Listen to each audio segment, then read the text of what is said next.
Hello and welcome to my channel. Today is Tuesday, so it's time for True Crime Tales. So, y'all know what we do here. Let me fix the camera real quick. Y'all know what we do here. We talk true crime, we talk bad shit, we talk crazy shit. So, I probably don't need to do this every time, but YouTube likes when I do. Otherwise, they, mute my videos. But, content warning. It gets nasty, it gets crazy, it's bad. He's an asshole. Fuck this guy.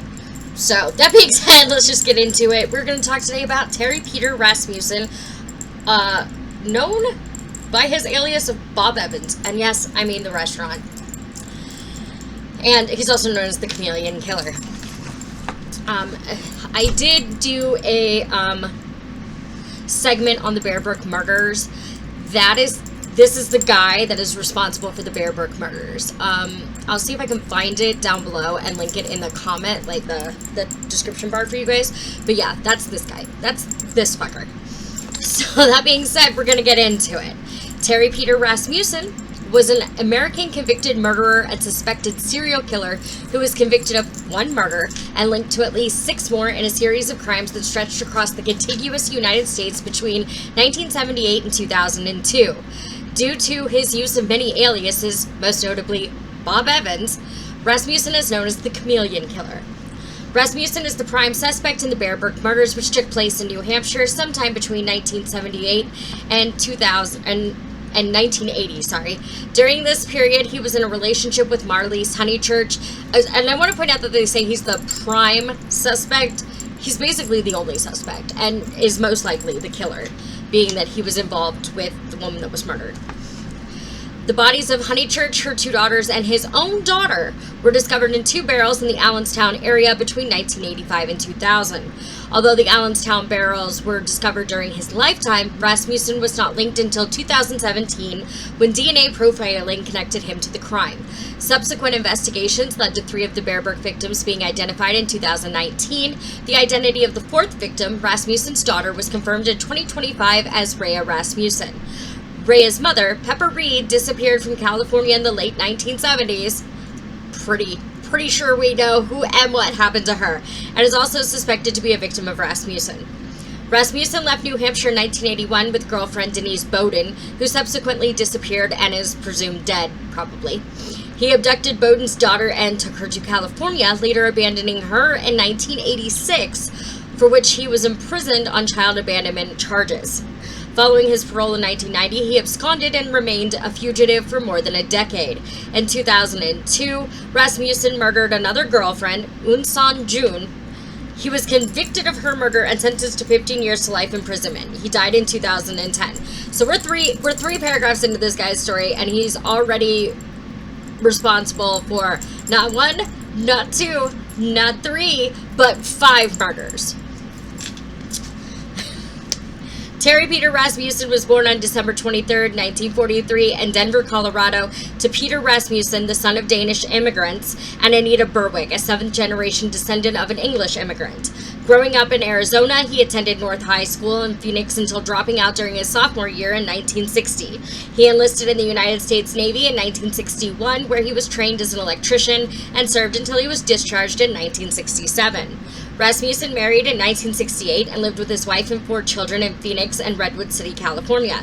His family later recalled that he was physically abusive, burning one of his sons with cigarette butts. Rasmussen's wife left him and took the children in 1975 after he was arrested for aggravated assault. The family last saw Rasmussen in 1975 after he was arrested for assault. The family last... Hold on. Oh, I double typed. Okay. The family last saw Rasmussen around December 1975 or 1976 when he showed up at their home with an unidentified woman. The divorce was finalized in 1978. Rasmussen lived in a number of states, including Arizona, Colorado, California, Idaho, Virginia, Texas, Ohio, Oregon, and Hawaii, finally settling in New Hampshire sometime in the late 1970s. It was reported that he was known to travel with women and children. He often worked as an electrician for oil and gas companies. While living in Manchester, New Hampshire, Rasmussen lived under the alias Bob Evans, because nobody's going to catch on to that. I'm honestly surprised that nobody did catch on to that, because, like, that man owns, like, chain restaurants. Like, he has a whole farm. and shit. But I also am not an idiot, and I know that both the first name Bob and the last name of Evans are very common names, so I could see why he didn't get caught. And worked at a Woomick mill. He was arrested 3 times in 1980 for writing a bad check, theft, and diverting electric current. I don't know what that means, so if you do know what that means and you want to tell me, that'd be great. A woman named Elizabeth Evans was listed as his wife during his time in New Hampshire. This woman is believed to be Marlise Elizabeth Honeychurch, the adult Bear Brook victim, but her identity has never been confirmed. Pepper Reed was last seen by her family in Houston, Texas during Christmas 1975. Reed was pregnant with Rasmussen's child at the time, and her family believes she later moved to California, though they never saw her again. Reed and Rasmussen's daughter, Rhea, was born in 1976. Reed subsequently disappeared from public records later in the 1970s and was considered a missing person.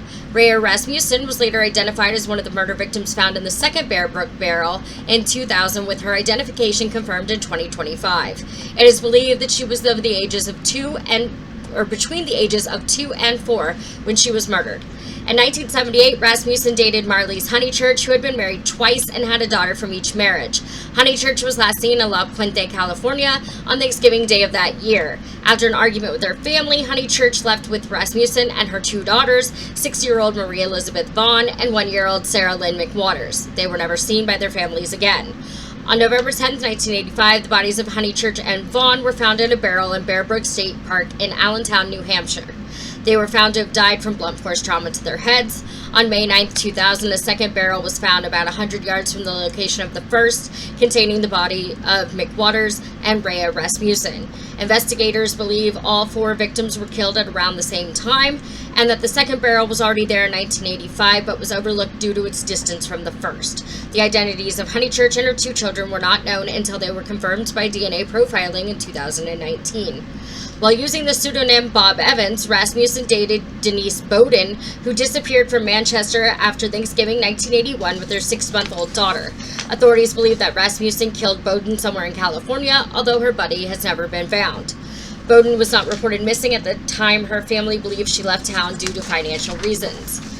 Throughout the early 1980s, Rasmussen remained in possession of Bowden's daughter, whom he called Lisa, and posed as her father. He was arrested in Cypress, California in 1985 under the name Curtis Kimball for charges of driving under the influence and endangering the welfare of a child, but failed to appear in court. He then took the alias Gordon Jensen and abandoned the child at an RV park in Scotts Valley, California in 1986. 2 years later, Rasmussen was arrested under another alias, Jerry Mockerman, for driving a stolen vehicle. As Mockerman, his fingerprints linked him back to his Curtis Kimball alias. In 1989, he was arrested and received a 3-year prison sentence for child abandonment. An additional charge of child abuse was dropped. This is believed to be the result of a plea bargain. He was paroled in 1990 and absconded almost immediately, becoming a fugitive. Rasmussen resurfaced in December 1999 under the pseudonym Larry Vanner, when California-based chemist Unsoon Jun introduced him to her family. The 2 were married in an unofficial ceremony in 2001. June disappeared the following June, and her body was found buried in cat litter in their home after having died from blunt force trauma to the head. Rasmussen was arrested in November of 2002 and pleaded no contest in 2003 to charges relating to her murder and dismemberment. He was sentenced to 15 years to life in prison. The guilty plea came as a surprise to the court. Contra Costa County homicide detective Roxanne Gruenheid believes Rasmussen pleaded guilty, hoping the guilty plea would pleaded guilty after overhearing her say that she was going to request a paternity test for Lisa, hoping the guilty plea would make Gruenheid stop probing into his past. A fingerprint match had confirmed that along with Vanner, he had previously used the aliases Jensen and Kimball, linking him to the child abandonment case. In 2003, the San Bernardino County Sheriff's Department opened a case to find Lisa's biological family. DNA evidence eventually found that Rasmussen was not Lisa's father, and the case spent years without any significant developments. Rasmussen died on December 28, 2010, age 67, while imprisoned at High Desert State Prison. His cause of death was a combination of lung cancer, chronic obstructive pulmonary disease, and pneumonia. San Bernardino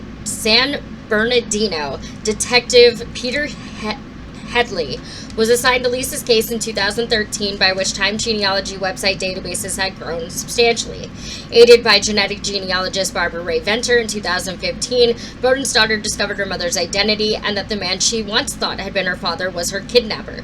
When Bowden's father was shown a mugshot of Curtis Kimball, he identified him as Bob Evans, then linked him to New Hampshire in the same time frame as the Bear Brook murders. On January 26, 2017, authorities publicly announced that Bob Evans was a suspect in the disappearance of Bowden and the Bear Brook murders. Additionally, they announced that DNA confirmed that he was the father of the middle child found in Allenstown, but that Evans was a pseudonym and his legal identity was not known. Since Rasmussen's connection to the Bear Brook murders was revealed in 2017, he has been investigated for other crimes. New Hampshire State Police are interested in the gaps of time in which Rasmussen's whereabouts are not known, particularly from 1974 to 1985. That is like an 11-year period that they don't know where he was, what he was doing. He could have had any number of victims during this time. He could have had no victims. They don't know. Detective Sergeant Christopher Elphick stated that it is, quote, highly unlikely that Rasmussen stopped doing what he was doing, end quote, commenting that it is, quote, certainly possible, end quote, that additional victims will be discovered. Rasmussen lived a mile and a half away from 14-year-old Lauren Ron when she disappeared from Manchester in April of 1980. Denise Denault, a 25-year-old woman who lived 2 blocks from the Ron residence and on the same street as Rasmussen, went missing from a bar in June of 1980. Police and FBI agents conducted a search in Manchester after receiving an anonymous tip regarding Denault in November 2017, after Rasmussen was announced as the Bear Brook killer. A second search was conducted in May of 2018 by 2020 New Hampshire Senior Assistant Attorney General Jeff Streslin said there was no evidentiary connection between Denault and Rasmussen, but that the interest in his case brought renewed attention to Denault's disappearance. Elizabeth Lamont was 17 years old when she disappeared from the Youth Development Center in Manchester in 1984. She left the group home after receiving a furlough, so she was not reported missing until police were seeking more information on Rasmussen in 2017. At that time, a tipster speculated that she could have been the Elizabeth Evans that had been listed as Rasmussen's wife during this time in Manchester. However, DNA from Lamont's relatives later proved that she was one of the victims in the Redhead murders, a series of unsolved homicides across the U.S. which are unrelated to Rasmussen, and are still unsolved, by the way. I've also done a segment on that. Lamont had been found in Tennessee in 1985, killed about 4 months after her disappearance. When Lisa was interviewed by detectives in 1986, they asked her if she had any siblings. She said that she did, but, quote, they died eating green grass mushrooms when they were out camping, end quote. As Rasmussen did not have any known victims during the 5 years between Bowden's disappearance and Lisa's abandonment, her answer led police to believe that he may have had more unknown victims. Probably. San Joaquin County Assistant Sheriff John Huber speculated that Rasmussen may have been responsible for killing Amanda Schumann-Deza. In 1995, her body was discovered by scavengers inside of a refrigerator, which had been dumped in a canal in Holt, California. Like Rasmussen's confirmed victims, she had died of blunt force trauma to the head. Having previously been an unidentified victim known as the San Joaquin Jane Doe and the lady in the fridge, Deza was identified by Othram on February 23rd, 2023. Sorry, I'm stumbling over my words today. Anyway, that is the story of Terry Peder Rasmussen and his shitty actions and the way he fucked people up. As always, please don't do anything I wouldn't do. Be cautiously kind to others and make good choices, and I'll see y'all later. Bye.